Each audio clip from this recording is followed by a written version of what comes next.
Hola a todos y todas, espero que se encuentren muy bien. Mi nombre es Clara Pastenegrín, soy compañera suya de quinto año y el día de hoy les voy a grabar la ayudantía de complicaciones de la diabetes. Probablemente esta va a ser de las primeras ayudantías que van a ver. Les quería explicar un poco cómo funcionamos. Nosotros subimos ayudantías idealmente antes de los ACC, basándonos claramente en los casos clínicos que les preguntan y profundizando en la materia que es más pertinente en cuanto a lo que van a hablar en el seminario. Y la metodología de estas ayudantías es analizar casos clínicos mediante preguntas de alternativa. La idea es que las preguntas de alternativa nos permitan discutir muchos temas al mismo tiempo.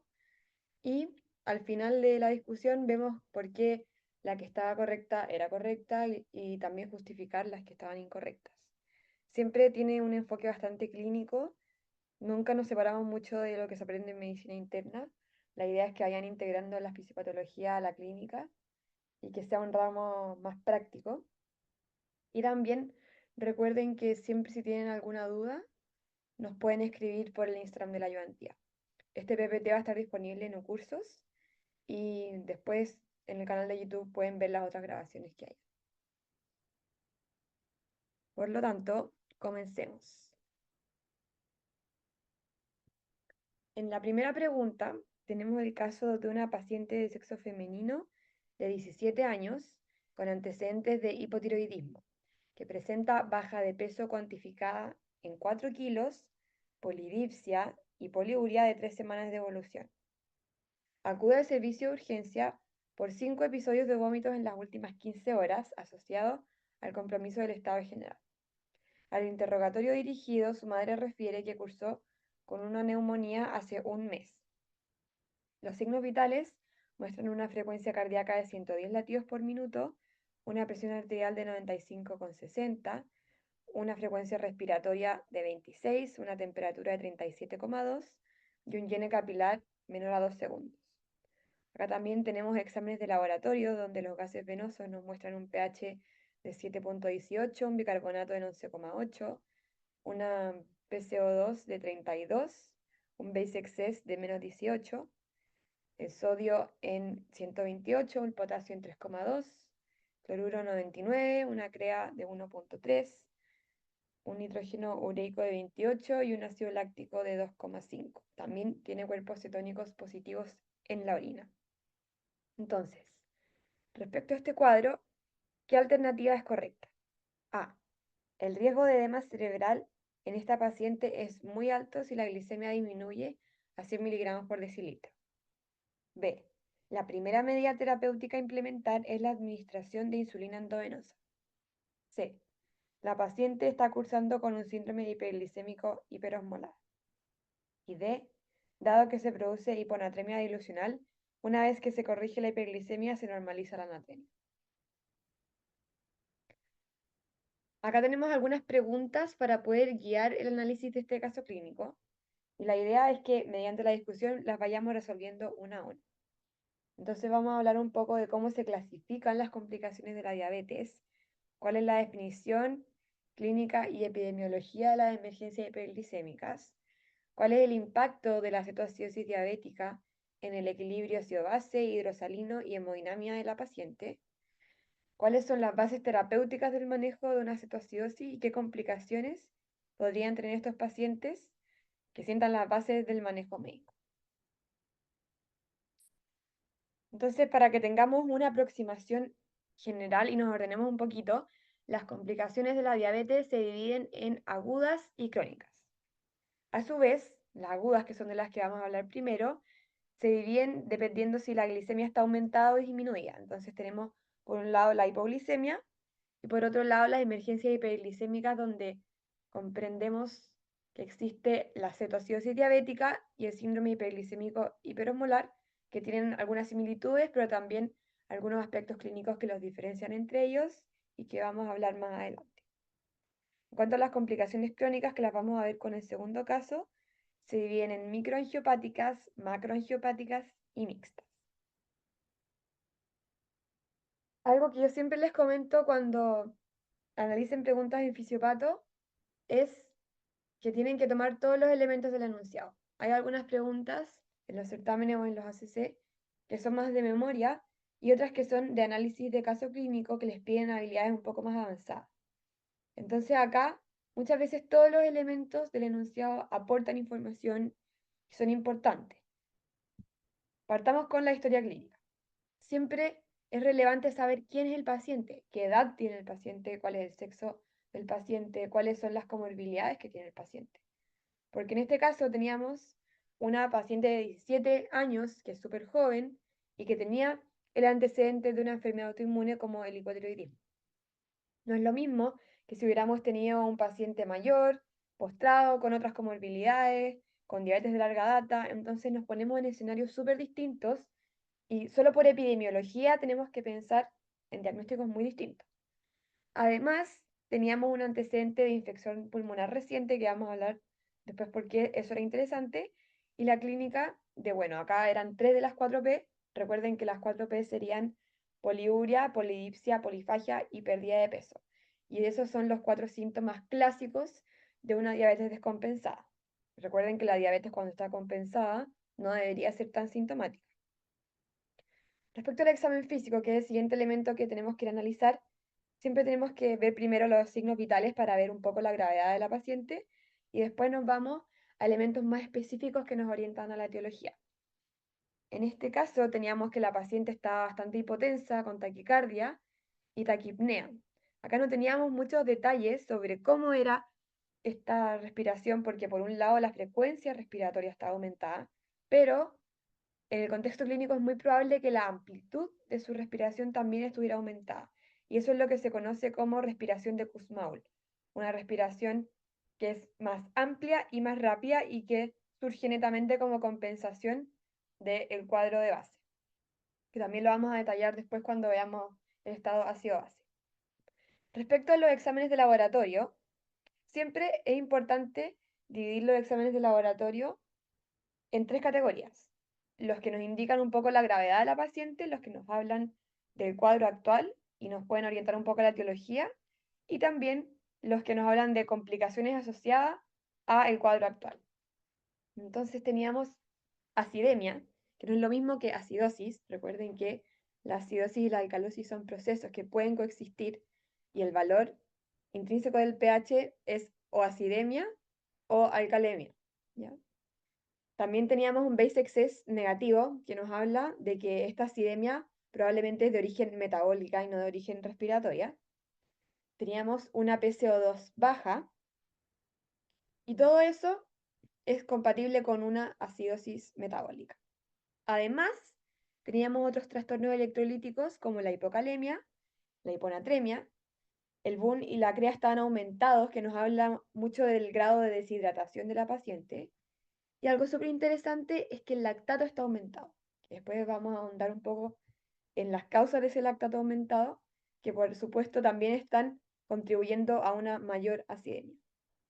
Entonces, con todos estos elementos, sí o sí tenemos que pensar en una cetoacidosis diabética, que es una descompensación metabólica aguda de la diabetes, caracterizada por hiperglicemia, acidosis metabólica, secundaria a la producción de cuerpos cetónicos. Tiene 2 factores centrales. Lo primero es que haya una insulinopenia absoluta. Por lo tanto, los pacientes que tienen diabetes tipo 1 tienen más riesgo de hacer una cetoacidosis diabética. De hecho, muchos de ellos debutan la diabetes con una cetoacidosis. Pero también tiene que haber un aumento de las hormonas de contrarregulación. Recuerden que la insulina es la única hormona hipoglicemiante del cuerpo y que todas las otras, como el glucagón, la adrenalina y el cortisol, son hormonas que aumentan la glicemia. Y estas hormonas aumentan en contextos de estrés, tanto psicológico como estrés físico. Y en ese contexto las infecciones son súper importantes. Por eso el dato de la infección reciente nos hablaba de que probablemente contribuyó a este aumento de las hormonas de contrarregulación que generaron la descompensación. En cuanto a los síntomas, los pacientes con cetoacidosis diabética muchas veces tienen una clínica súper florida, donde es característico este síndrome diabético agudo, caracterizado por las 4P que dijimos previamente, pero además son pacientes que llegan con muchas náuseas y vómitos producto de la acidosis y un dolor abdominal que puede confundirse con un abdomen agudo quirúrgico. Por lo tanto, siempre que llegue un paciente con un abdomen agudo, con signos dudosos de irritación peritoneal, tómenle un hemoglucotest. Otros signos bastante característicos son la taquicardia y la hipotensión si el cuadro ya es más grave. Todo esto producto de la deshidratación y el compromiso hemodinámico asociado a los trastornos hidroelectrolíticos. También esta respiración de Kussmaul es muy característica y la sensibilidad abdominal en la palpación del examen físico abdominal. En cuanto al laboratorio, la hiperglicemia claramente es necesaria, pero igual van a leer después que existen cuadros de cetoacidosis euglicémica, pero no es el objetivo de esta presentación. Pero sí o sí, en lo que les van a pasar en el seminario, van a tener una glicemia que va a ser mayor a 250, pero no va a ser tan alta como la glicemia de un síndrome hiperglicémico hiperosmolar. Entonces ahí igual hay una primera diferencia. Lo otro es que suele haber una acidosis metabólica con anión GAPA aumentado, pero si tienen la clínica y la hiperglicemia y no tienen la acidemia, en el fondo el pH disminuido, podría ser que el cuadro esté compensado. Entonces, el hecho de que no encuentren la acidosis metabólica no descarta completamente el cuadro, pero nuevamente, probablemente en el seminario les van a poner un paciente o una paciente con una acidosis metabólica con anión GAP aumentado. También es característico encontrar cetonas ya sea en sangre o en la orina, glucosuria y alteraciones de los electrolitos plasmáticos que vamos a ver más adelante. Es muy importante entender los factores desencadenantes para prevenir futuros cuadros. Acá lo más importante y lo que se tienen que quedar en la cabeza es que siempre hay que buscar la causa. Cuando llegan estos pacientes, claramente hay que estabilizarlos y disminuir el trastorno primario que está causando la hiperglicemia, pero también hay que buscar la causa de por qué se descompensó la diabetes. Y ahí se dividen en tres. En primer lugar, tenemos la disminución de la insulina, que puede ser endógena, muy característica de los diabéticos tipo 1, donde se va agotando esta reserva de insulina de las células beta del páncreas hasta que llegan a un nivel mínimo, pero también puede ser exógena, es decir, un paciente que requiere tratamiento con insulina y no la ocupa o por alguna razón, ya sea algún problema personal o económico, no está administrándose la insulina cuando corresponde o utiliza una dosis insuficiente o tiene algún trastorno de conducta alimentaria o ideación suicida que va muy de la mano con que no adhiera a la terapia.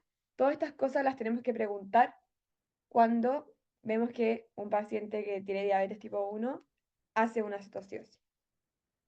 O un paciente que es insulino requeriente. Recuerden que los diabéticos tipo 2 también pueden ser insulino requerientes. En cuanto a los factores estresantes, las infecciones es lo más común. Y ahí le sigue el infarto o el miocardio. Por lo tanto, un paciente que tiene dolor torácico y tiene hiperglicemia, tenemos que pensar en que pueda tener alguna descompensación aguda de su diabetes. Pero lo más común son las infecciones. Así que ese es el antecedente que tienen que ir a buscar. Suelen ser infecciones respiratorias o ITU. Los corticoides también son fármacos que tienen que preguntar dirigidamente dado que aumentan estas hormonas de contrarregulación. Pero siempre busquen la causa. Bueno, ya que revisamos un poco sobre la epidemiología y los factores desencadenantes de la cetoacidosis, ahora vamos a ir de lleno a los trastornos y los mecanismos que conducen a ello. Pero antes de adentrarnos en los trastornos de laboratorio y un poco la clínica, hay que repasar de dónde viene este aumento de los cuerpos cetónicos, por qué se produce, y qué tiene que ver la insulina en el aumento de los cuerpos cetónicos. Y para eso vamos a hacer una pincelada de bioquímica. En las ayudantías muchas veces volvemos a conceptos de fisiología o de años anteriores para poder entender cómo funciona el cuerpo cuando está sano, para que así podamos entender cuando el cuerpo está enfermo. Entonces tenemos que la cetogénesis es un proceso fisiológico que depende en gran medida de la llegada de ácidos grasos aquí a la mitocondria hepática. Y hay una enzima que es muy importante regulando la entrada de estos ácidos grasos a la mitocondria hepática, que es la CAT1. Y esta enzima es regulada negativamente por este metabolito que se llama malonil-CoA. ¿Y cuál es el rol de la insulina en este proceso? Bueno, la insulina es una hormona que activa esta otra enzima que se llama acetil-CoA-carboxilasa o ACC. Y la ACC lo que hace es aumentar el malonil-CoA. En el fondo transforma acetil-CoA en malonil-CoA. ¿Ya? Y entonces, cuando hay mucha insulina, hay más malonil-CoA y el malonil-CoA actúa como un inhibidor de esta enzima. Entonces, mientras más insulina haya, más reprimida está la CAT1, entonces hay menor entrada de ácidos grasos aquí a la mitocondria y estos ácidos grasos no se dirigen ni a la cetogénesis ni a la formación de acetilcoenzima A que después se utiliza para el ciclo de Krebs. Algo muy interesante también es que este mecanismo de inhibición de la producción de cuerpos cetónicos requiere niveles mínimos de insulina. Por eso es súper importante que el déficit de insulina en la cetoacidosis, para que se genere esta síntesis exagerada de cuerpos cetónicos, tiene que ser absoluto. Porque con un poquito de insulina ya es suficiente para reprimir un poco este mecanismo de producción de cuerpos cetónicos. Pero ¿qué pasa entonces cuando tenemos este déficit absoluto? Tenemos que la insulina no activa esta hormona. Por lo tanto, no se produce malonil-CoA. Y al disminuir el inhibidor de la CAT1, es como que menos por menos es más. Esta enzima se activa de forma exagerada y se produce mucho acetilcoenzima A, ¿ya? Y recuerden que el acetilcoenzima A generalmente va al ciclo de Krebs, pero llega un punto donde se satura el ciclo de Krebs. Entonces, la acetilcoenzima A va a la cetogénesis. Y aquí es donde se forman estos cuerpos cetónicos. Por lo tanto, primer evento necesario para que se produzca la cetogénesis en la cetoacidosis diabética es esta desregulación de la vía metabólica donde entran demasiado ácido graso a la membrana mitocondrial del hígado. Pero otro problema crítico es que una vez que están los cuerpos cetónicos dando vuelta en el cuerpo, los cuerpos cetónicos son utilizados.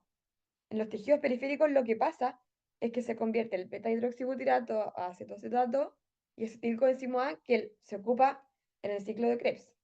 Entonces, aunque tengamos cuerpos cetónicos dando vuelta, no necesariamente implica que va a haber un aumento de ellos a nivel periférico porque los tejidos los usan.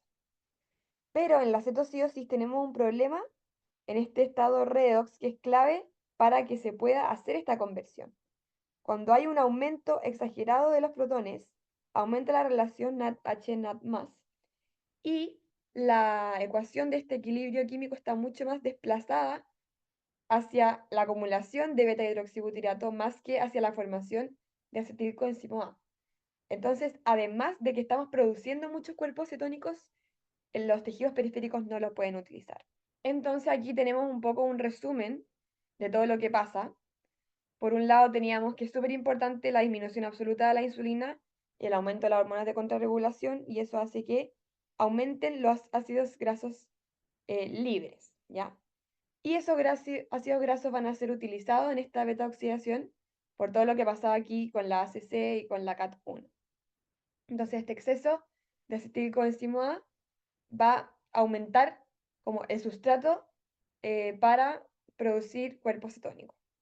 Y además, vamos a tener que el aumento de la lipólisis genera más glicerol, que si lo recuerdan era un sustrato de la gluconeogénesis. Entonces, eso también va a contribuir un poco a la hiperglicemia.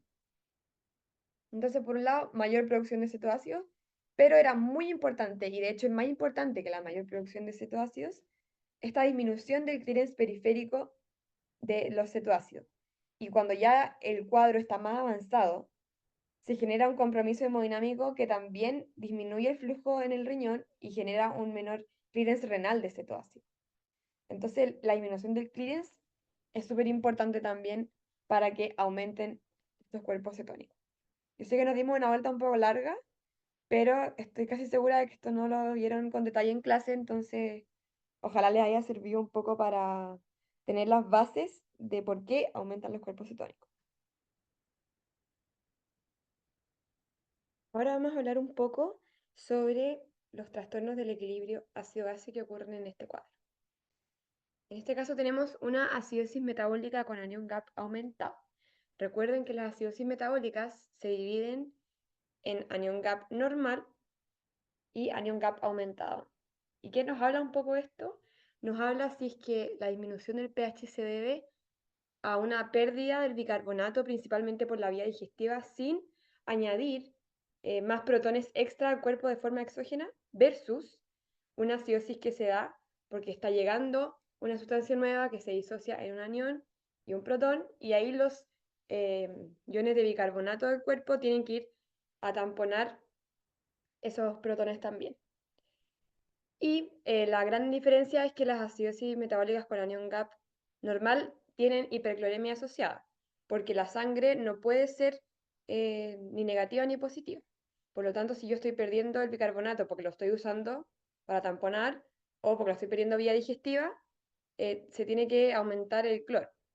Pero lo que ocurre en las acidosis metabólicas con anión GAP aumentado es que en el fondo ese anión extra que queda dando vuelta no lo podemos medir directamente, y como no hay hipercloremia, nos quedamos solo con que hay una disminución del bicarbonato y no hay un aumento compensatorio del cloro. Por lo tanto, esta diferencia entre el sodio y la suma que hace el cloro con el bicarbonato siempre va a ser más positiva que el rango normal. Acá les dejamos el rango normal, que va entre 9 y 14, aunque igual depende bastante de la bibliografía. Y sobre las causas de acidosis metabólica con anión GAP aumentado, acá les dejamos una tablita. Siempre recuerden la cetoacidosis cuando tengan estos conjuntos de síntomas y signos, pero también muy frecuente la acidosis láctica en contextos de hipoperfusión, también la intoxicación por alcoholes o paracetamol, aspirina, ¿ya? ¿Qué podemos decir sobre las consecuencias clínicas de esta acidosis? En primer lugar, tendríamos un aliento cetónico en los pacientes y por otro lado, tendríamos una compensación respiratoria. Sería normal que los pacientes intenten bajar el CO2, ¿cierto? Para poder compensar este aumento de los protones que nos causa esta disminución del bicarbonato. Pero en estos casos suele haber una compensación un poco más exagerada, es como que se le pasó un poquito la mano a la compensación, la hiperventilación es un poco excesiva. Entonces, la PCO2 que ustedes encuentren normalmente va a ser más baja que si fuera netamente un trastorno simple en el que hay una acidosis metabólica con una alcalosis respiratoria compensatoria, sino que además suele haber una alcalosis respiratoria primaria asociada como a esta compensación que se le pasó un poquito la mano. Y eso se conoce como respiración de Kussmaul, que como lo veíamos, era una respiración con más amplitud y más frecuencia. Ahora vamos a hablar de las alteraciones hidroelectrolíticas, que son la reina de los problemas en la cetoacidosis, clave en el manejo. Vamos a hablar un poco de lo que pasa con el sodio y el potasio, que son los electrolitos más importantes en este caso. Súper importante que entiendan que no hay nada muy estático acá. Estos iones se van moviendo de un lado hacia otro y depende del momento del cuadro en el que estemos y la gravedad del cuadro es que si vamos a encontrar una hiper o hipocalemia o una hiper o hiponatremia. ¿Ya? Así que siempre vean este cuadro como algo muy dinámico. Vamos a partir con el sodio. Lo más frecuente es encontrar una hiponatremia. ¿Por qué? Porque la hiperglicemia va a generar un aumento de las molaridades. Ya recuerden que hay una fórmula para calcular la molaridad y entre ellas está la glicemia como un factor determinante. Entonces, si yo tengo en el extracelular mayor concentración, naturalmente, por un efecto osmótico, el agua del compartimento intracelular se va a mover desde el intra al extracelular, ¿cierto? Por lo tanto, hay un fenómeno en el que uno se deshidrata la célula y dos, tenemos esta hiponatremia dilucional en la que por cada 100 miligramos que sube la glicemia hay una dilución de 1,6 miliequivalentes de sodio que disminuye. ¿Ya? Pero además de esta hiponatremia dilucional, el cuerpo está perdiendo sodio mediante una diuresis osmótica. Recuerden que la hiperglicemia satura los transportadores de glucosa que hay en el túbulo proximal. Ya no se puede reabsorber toda la glucosa y hay parte que va a caer en la orina y va a arrastrar agua, pero también va a generar un arrastre de dos moles como el sodio y el potasio. ¿Ya? Por lo tanto, también hay un balance negativo de estos dos electrolitos. Y ahí también tenemos la explicación como más química de por qué los pacientes tienen poliuria, porque en el fondo es la glucosa la que arrastra aquí el agua mediante la orina. Esto es súper importante porque cuando ustedes quieran calcular la corrección del sodio, no les va a bastar solo con normalizar la glicemia para que se normalice el sodio. En el fondo tuviéramos solo esta hiponatremia dilucional, veríamos que al normalizar la glicemia, el sodio queda tal cual como estaba. Pero tenemos que recordar que además tenemos este balance negativo mediante la diuresis osmótica, entonces los pacientes van a necesitar más sodio que solo el que se corregiría normalizando la glicemia. Ahora, ¿qué pasa con el potasio? El potasio está determinado por tres principales factores. La hiperglicemia, por un lado, que genera mayor concentración intracelular de potasio, porque recuerden que el sodio es el principal electrolito del extracelular, pero el potasio es el principal del intracelular. Y si se mueve el agua del intracelular al extra, va a quedar más concentrado el potasio adentro de la célula, por lo tanto va a haber un movimiento hacia el plasma. También recuerden que cuando hablamos del potasio teníamos un balance interno y un balance externo. El balance interno es todo lo que se refiere como a los cambios que hay entre el potasio que está en el intra y el extracelular, y el balance externo es lo que hace el riñón. Y en casos de acidosis, teníamos que hay una bomba protón-potasio que intenta entrar los protones a la célula sacando el potasio fuera de la célula para poder, en el fondo, disminuir el exceso de protones que hay dando vuelta. Entonces eso también contribuiría a esta hipercalemia distributiva. Y la insulinopenia también. Recuerden que la insulina es una bomba, eh, perdón, es una hormona que activa la bomba sodio-potasio. Por lo tanto, la insulinopenia generaría una inactivación y no podríamos meter el potasio dentro de la célula, se quedaría afuera. Entonces, estos tres factores nos generan una hipercalemia distributiva.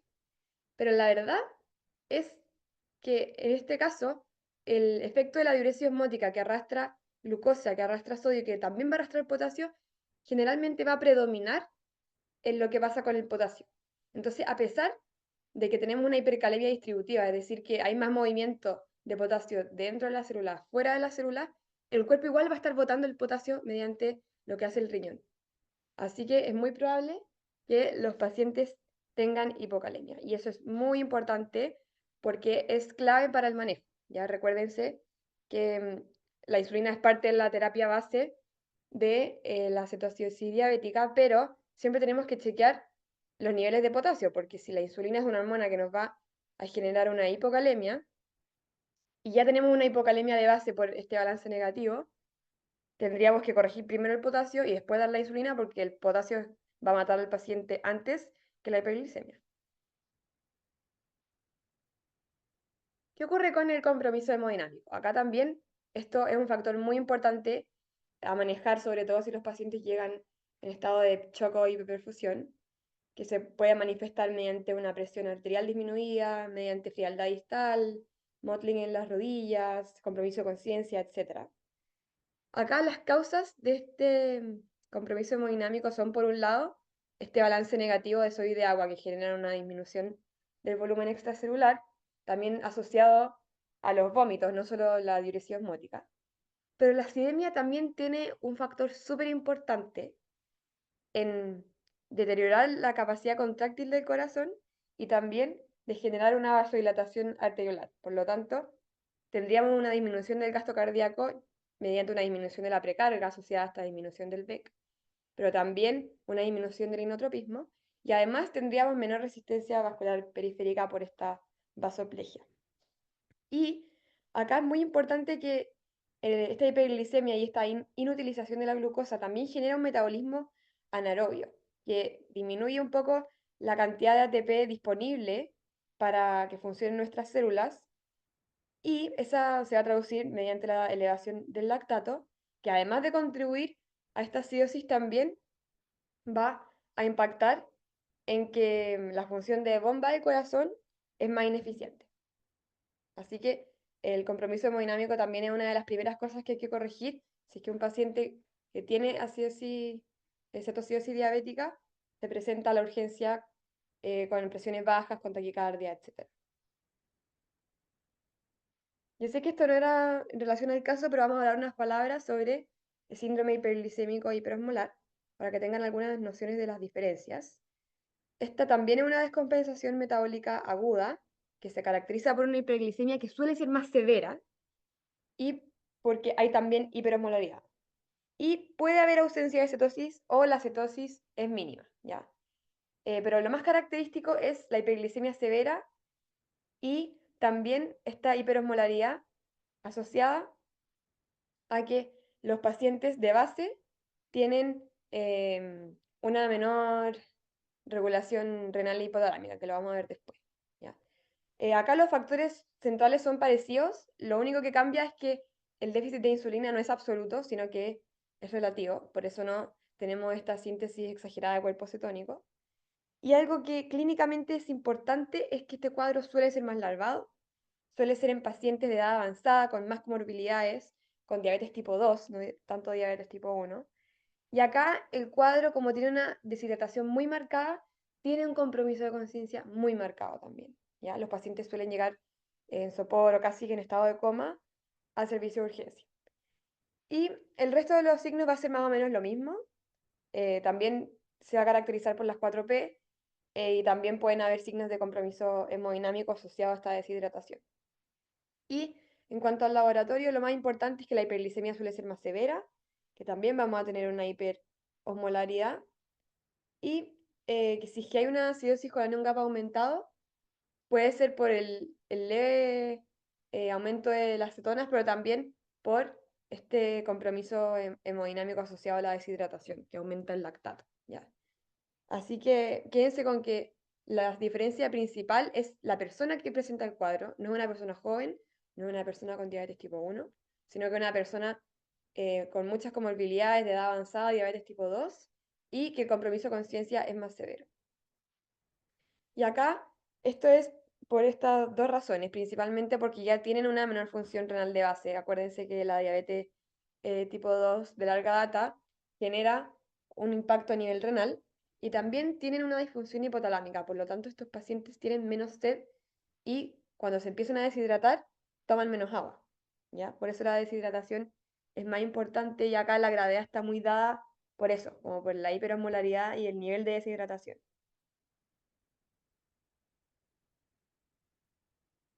Acá y también les dejo un esquema sobre lo que pasa con el volumen intracelular. En los dos casos que hay hiperglicemia, va a haber un movimiento de agua del intra al extracelular y finalmente la diuresis osmótica va a arrastrar el agua fuera del cuerpo. Por lo tanto, no solo estamos deshidratados a nivel del intracelular, sino que también del extracelular. Y por eso la fluidoterapia es de lo primero que hay que hacer en estos pacientes. También sobre la administración de insulina, habíamos hablado que el tema del potasio era súper importante, pero también es importante que esta corrección no sea tan rápida. ¿Por qué? Porque cuando el cuadro ya lleva varios días, empieza a haber una adaptación cerebral que en el fondo lo que hace es atraer unos hormones idiogénicos, que son moléculas orgánicas, al intracelular para que la célula absorba agua, ¿ya? Y eso hace que la célula no se deshidrate en exceso. Pero, ¿qué pasa si yo bajo bruscamente acá la glicemia? En el fondo va a haber una entrada masiva de agua al intracelular y eso puede generar un riesgo de edema cerebral. Por lo tanto, es muy importante que cuando corrijan la glicemia no den una dosis excesiva de insulina y preocúpense como de llevarlo a un rango seguro y después hacer un traslape con otros tipos de insulina y no tan rápido en el tiempo. Así que Es muy importante entender la fisiopatología, sobre todo en la cetocidosis, porque tiene una relación directa con el manejo, ¿ya? Los urgenciólogos en general son muy expertos en la fisiopatología de estas enfermedades, porque la ocupan demasiado para realizar un manejo seguro de los pacientes, ¿ya? Entonces acá lo más grave es el compromiso hemodinámico y la hiperosmolaridad asociada a la hiperglicemia, ¿ya? Nuestro objetivo no es bajar la glicemia, sino que es corregir el trastorno de base, que es el déficit de insulina, y corregir los desequilibrios que hayan a nivel hemodinámico y de los electrolitos, ¿ya? Entonces, súper tentador suena administrar primero la insulina, pero en verdad lo primero que hay que hacer es administrar suero fisiológico, que dependiendo del grado de deshidratación del paciente van a ser las dosis, pero en el fondo la idea es que la hidratación va primero y después la insulina. Y va después la insulina sí y solo si el potasio es mayor a 3,3, porque si no, tendríamos este riesgo de hipocalemia. Y si el potasio está menor a 3,3, se pone el potasio primero y después se pone la insulina. Y también importante no administrar tan rápido la insulina ni en dosis muy altas por el riesgo de edema cerebral. Así que después de darnos esta vuelta un poco larga, pero donde vimos en detalle todas las alteraciones fisiopatológicas que hay en una cetocidosis, vamos a revisar las alternativas. Aquí en rojo les había destacado un poco como los factores de riesgo y los elementos importantes del cuadro, y vamos a partir por las alternativas que eran incorrectas. Tenemos que en la D se produce, la D dice que dado que se produce una hiponatremia dilucional, una vez que se corrige la hiperglicemia se normaliza la anatremia. Habíamos comentado que eso es falso, porque si bien hay una hiponatremia dilucional, también hay un componente de pérdida de sodio mediante la orina. Por lo tanto, corrigiendo la glicemia, vamos a quedar igual cortos de sodio y va a tener que haber un aporte extra. La C nos habla de que la paciente está cursando con un síndrome hiperglicémico hiperosmolar, y eso no es correcto. No calculamos las molaridades, eso habría que haberlo hecho para tener esa seguridad, pero en el fondo teníamos los antecedentes de la anamnesis remota de la paciente, que era joven, que tenía una enfermedad autoinmune, y también teníamos elementos muy claros como la acidosis y los cuerpos cetónicos en orina asociados a una hiperglicemia, y que el cuadro no era muy larvado. Eran 3 semanas de evolución, pero los episodios de vómito y de dolor eran como muy recientes, ¿ya? El síndrome hiperglicémico hiperosmolar es mucho más larvado en cuanto al compromiso con conciencia y la deshidratación. La B nos habla de que la primera medida terapéutica a implementar es la administración de insulina endovenosa, pero vimos que la primera medida terapéutica sería la fluidoterapia para corregir ahí el trastorno de la hemodinamia, y la segunda medida en este caso sería administrar potasio, y recién ahí la insulina. Y la correcta era la A, porque efectivamente en esta paciente, si se baja la glicemia muy rápido, tenemos un riesgo de edema cerebral por estas adaptaciones osmóticas que hace el cerebro cuando se deshidratan mucho las neuronas. También, no hay una pregunta de esto, pero les quería dejar unas palabras de la hipoglicemia. También es una descompensación metabólica aguda y es una complicación más frecuente en pacientes que están tratados con insulina o pacientes mayores que ocupan sulfonilureas que no son muy seguras, ¿ya? El valor de corte es bastante relativo dependiendo de la bibliografía, pero quédense con que es 60, 70 más o menos el valor de corte. Y acá los factores centrales son una deficiencia en los mecanismos de contrarregulación, un aporte insuficiente de glucosa y que hay una hiperinsulinemia no reprimida.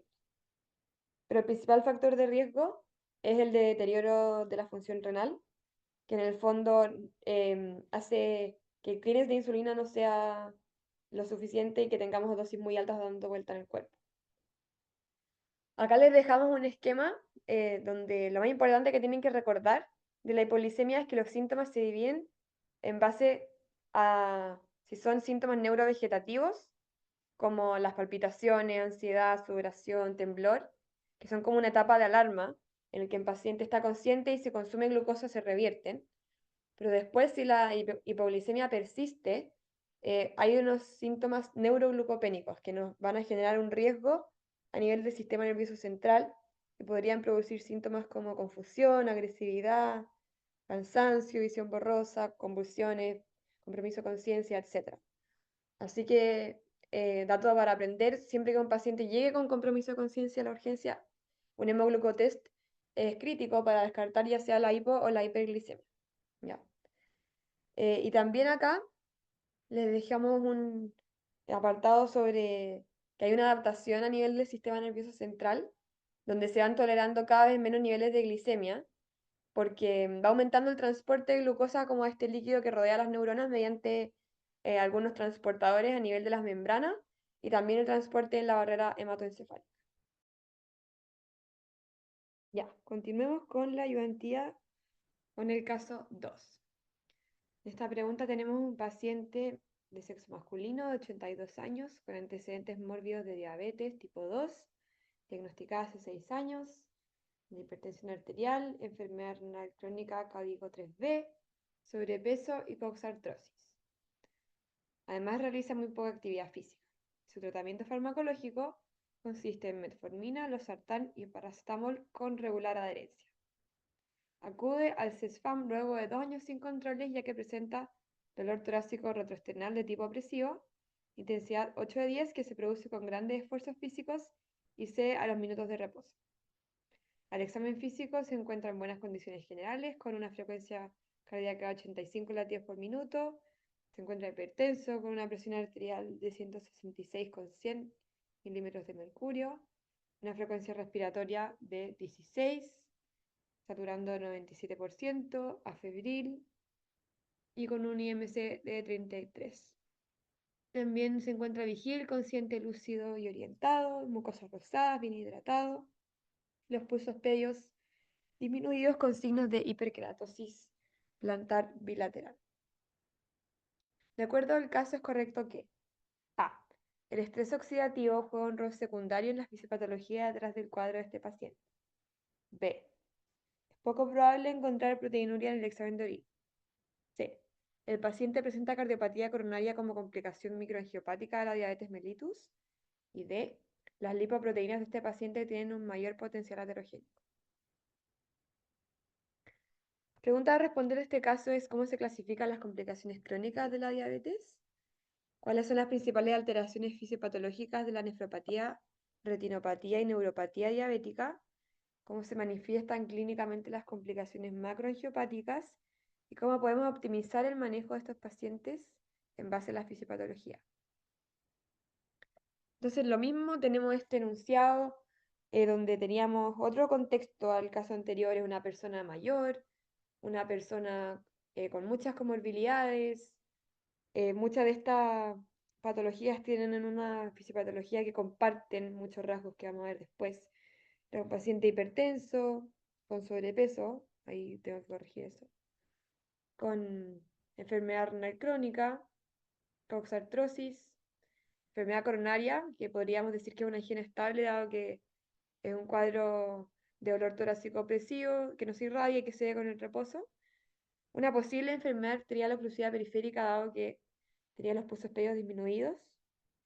Y algunas cosas que no se mencionan en el examen físico, pero que podríamos deducir, podría tener probablemente una dislipidemia, una retinopatía perfectamente podría tener si es que ya está con enfermedad renal crónica y la neuropatía tiene que ver mucho con también el examen físico, sobre todo la hiperkeratosis.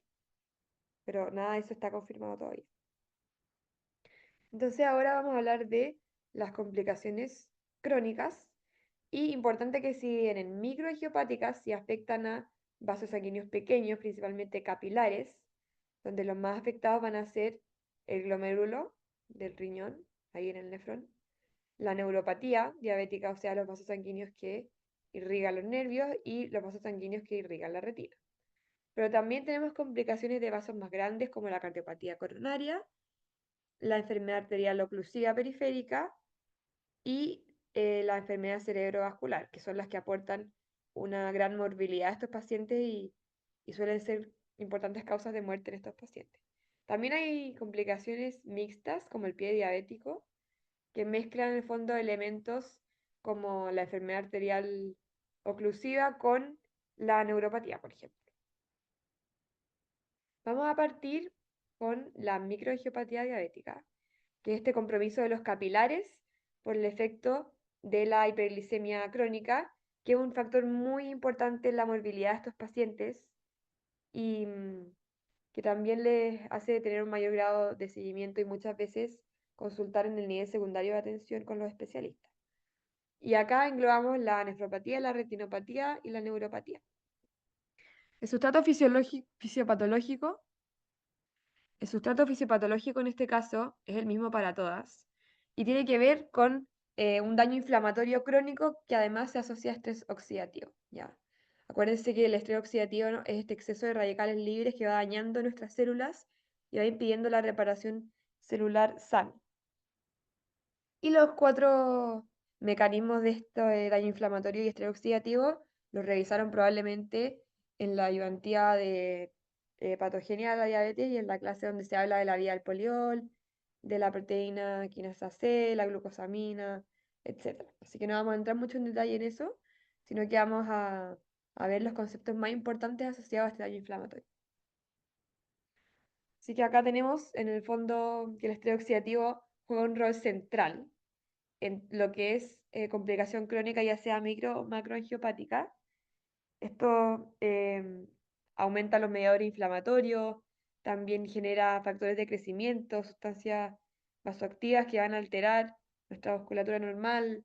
También hay un aumento de este efecto protrombótico, por lo tanto es más propenso a generar trombos que generan más isquemia, más estrés oxidativo. Entonces es un círculo bastante vicioso y si quisiéramos cortar esta cadena de raíz, tenemos que atacar esta inflamación y este estrés oxidativo crónico.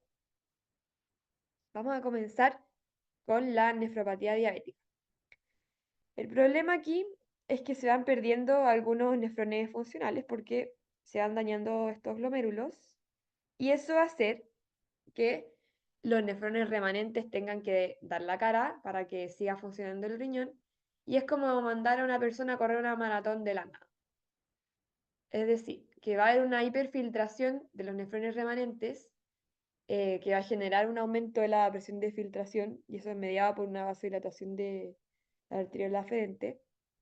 Pero eso a largo plazo no es sostenible. En el fondo no es un nefrón que está preparado para estar sometido constantemente a ese nivel de presión. Recordemos que también cuando aumenta la presión de filtración, eso va a promover la salida de distintas proteínas a la orina que genera la proteinuria. Y esta filtración de proteínas como la albúmina va a activar el sistema de complemento y eso va a generar más señales proinflamatorias, más estrés oxidativo a nivel local, que va a atraer estas células inflamatorias. Y es importante que estas células inflamatorias producen el TGF beta, que en el fondo produce la fibrosis. Entonces tenemos acá un círculo vicioso donde estos nefrones remanentes que están dándolo todo para poder sostener la función renal, al generar esta proteinuria inducen más fibrosis y tenemos mayor pérdida de nefrones funcionales. ¿Ya? Entonces, una forma de cortar este ciclo sería como deteniendo esta inflamación que me genera más fibrosis de los nefrones remanentes.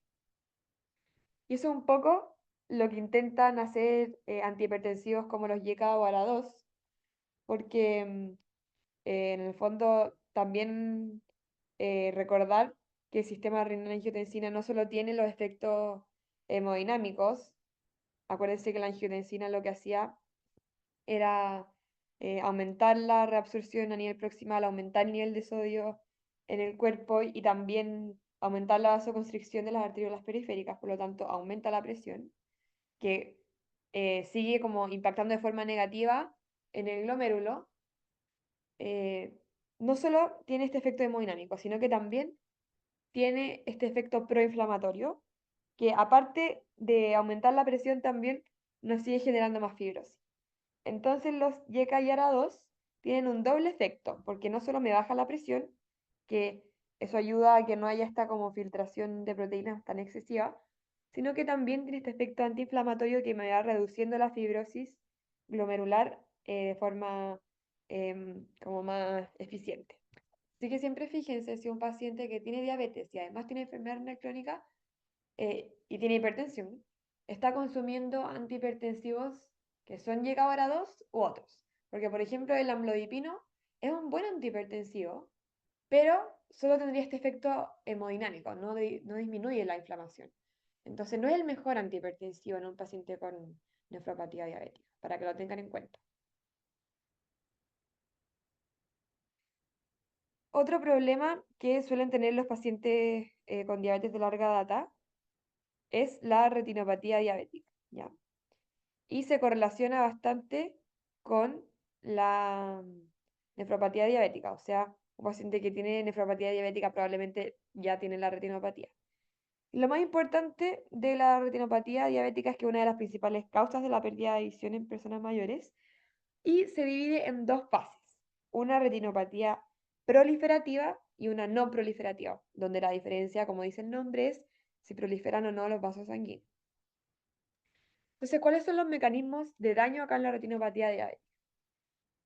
Tenemos que un evento central es la apoptosis de los pericitos, que son como los análogos de los podocitos en el endotelio de la retina.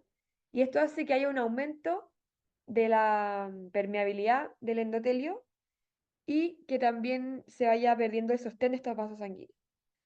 Entonces, como se pierde el sostén, se van generando dilataciones de los vasos sanguíneos o microaneurismas que van ocluyendo el lumen, por lo tanto, conducen a isquemia, ¿ya? Y esa isquemia es un evento central, porque es la que va a generar mayor estrés oxidativo y es la que va a inducir la mayor expresión de los factores proangiogénicos. Por lo tanto, el paso de una retinopatía no proliferativa a una proliferativa está comandado por esta isquemia generada por los microneurismas. Acá en este esquema está con mucho más detalle como todos los mediadores moleculares, pero súper importante que entiendan que hay una fase no proliferativa donde la pérdida de estos pericitos es clave y donde se va perdiendo la contención del vaso sanguíneo y es más probable generar un microaneurisma y llega un punto donde el microaneurisma genera esta isquemia, aumenta el estrés oxidativo y nos pasamos a la fase proliferativa donde hay neovascularización. Sobre la retinopatía diabética también es importante recalcar que es más común en diabéticos tipo 1, ¿ya? Y que el screening se hace con fondo de ojo, pero también es importante que muchas veces los pacientes con diabetes tipo 1 son diagnosticados tempranamente a lo largo del ciclo vital. Entonces, no se va a manifestar en pacientes tan jóvenes.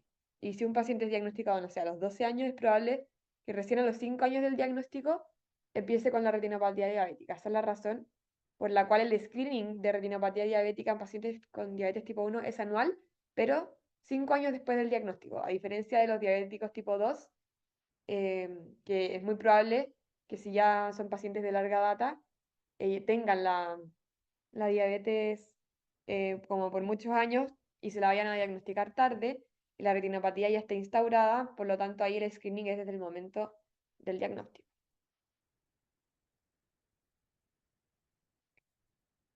Por último, la última microangiopatía es la neuropatía diabética, que tiene múltiples formas. Van a ver que hay una eh, polineuropatía sensoriomotora distal, que es lo más clásico. Es aquí la neuropatía en guante y en calcetín. Se parece un poquito al déficit de vitamina B12, así que siempre es importante descartar eso. Y con guante y calcetín nos referimos a que afecta principalmente a las manos y a los pies, porque en el fondo los axones que llegan a a esas zonas sufren de forma como distal antes que de forma proximal. También hay una neuropatía autonómica que se ve mucho a nivel gastrointestinal. Son pacientes que pueden presentar, por ejemplo, diarrea o pacientes que tienen una tolerancia al dolor distinta y por eso los infartos, por ejemplo, no siempre se manifiestan con dolor torácico porque ellos no perciben el dolor de la misma forma. Y también hay una mononeuropatía aislada o múltiple, que en el fondo es que se afecta como un nervio de forma aislada y no como un conjunto de raíces. Pero la más común es la polineuropatía sensoriomotora, distal y es clave también en la patogenia del pie diabético. Ahí acuérdense de los dedos en garra, de la hiperkeratosis, porque los pacientes dejan de sentir un poco la zona a nivel del pie y se generan contracturas que van generando puntos de carga en zonas donde el cuerpo no está preparado como para absorber ese impacto. Entonces se van generando distintas heridas asociadas a esta neuropatía. Y algo muy importante a comentar también es que la neuropatía diabética no solo es por un daño de los vasos sanguíneos que irrigan los nervios, sino que también la hiperglicemia genera un daño directo a los axones.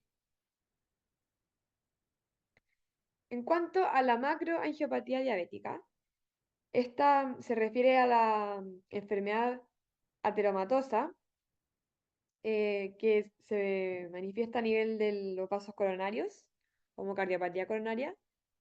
Es por eso que los pacientes que tienen diabetes tipo 2 ya son pacientes con un alto riesgo cardiovascular. Si se fijan, cuando pasen por cardiología van a aprender que hay 5 determinantes que nos llevan directamente a un alto riesgo cardiovascular. Y dentro de ellos era tener diabetes tipo 2, ¿ya? Porque es un equivalente coronario. Es como si la persona ya hubiera tenido un infarto. También tenemos la enfermedad cerebrovascular y la enfermedad arterial periférica oclusiva, que se manifiesta clínicamente con esta aparición de los pulsos pedios disminuidos. Y como tenemos menor irrigación en esa zona, hay menor cicatrización también. Esta macroangiopatía asociada a la neuropatía diabética son los factores centrales del pie diabético, ya donde tenemos un pie que recibe mucha carga, el paciente no siente el dolor, se generan heridas, el paciente también tiene una mala cicatrización, una mala irrigación de esa zona que dificulta la reparación de la herida. Y en cuanto a esta placa ateromatosa que se forma en los pacientes con diabetes, es importante recalcar que es una placa distinta. Por un lado, tiene una mayor cantidad de LDL y son más pequeñas y más densas. Y también son más inestables, están más inflamadas, hay mayor cantidad de macrófagos en esta zona y además tenemos una disfunción endotelial de base. Por lo tanto, son placas que son muy inestables y muy probablemente se van a romper con un estímulo menor que en un paciente que no tenga diabetes. Entonces, por eso es muy importante manejar la dislipidemia en estos pacientes. Y bueno, para terminar, es súper importante que para evitar la progresión de estas complicaciones, que los pacientes tengan educación de su enfermedad, que sepan las complicaciones, que se adhieran a la terapia, que atiendan correctamente a sus controles y a los procesos de screening de estas complicaciones. En la terapia no farmacológica es muy importante el ejercicio y la dieta antiinflamatoria para reducir el estrés oxidativo.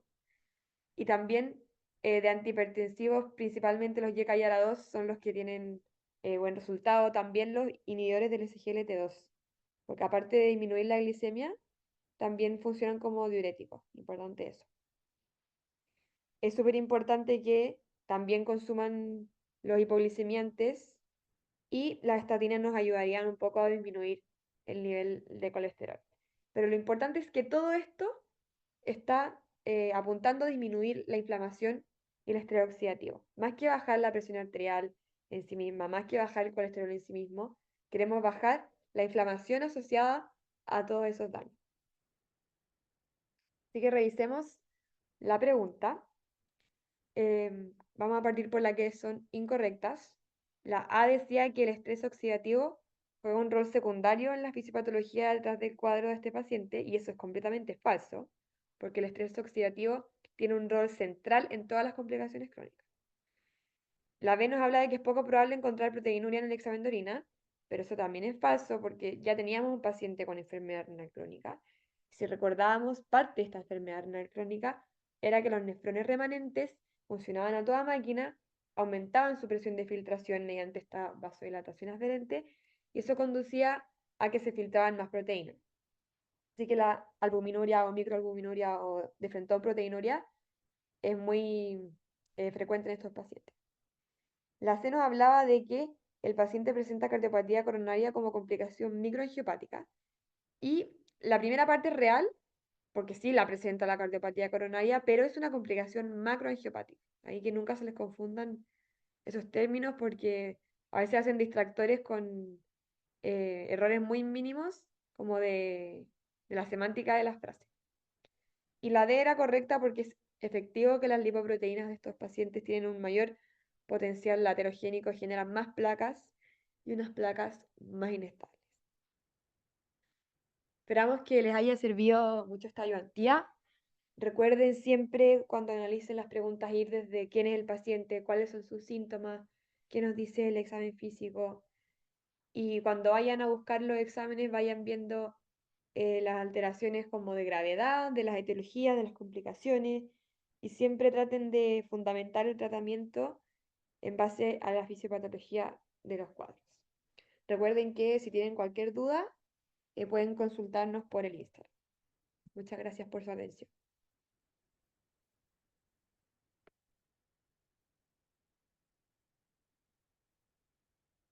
La historia se... Acuérdense que en personas mayores la tabla de corte de sobrepeso y obesidad debe ser distinta.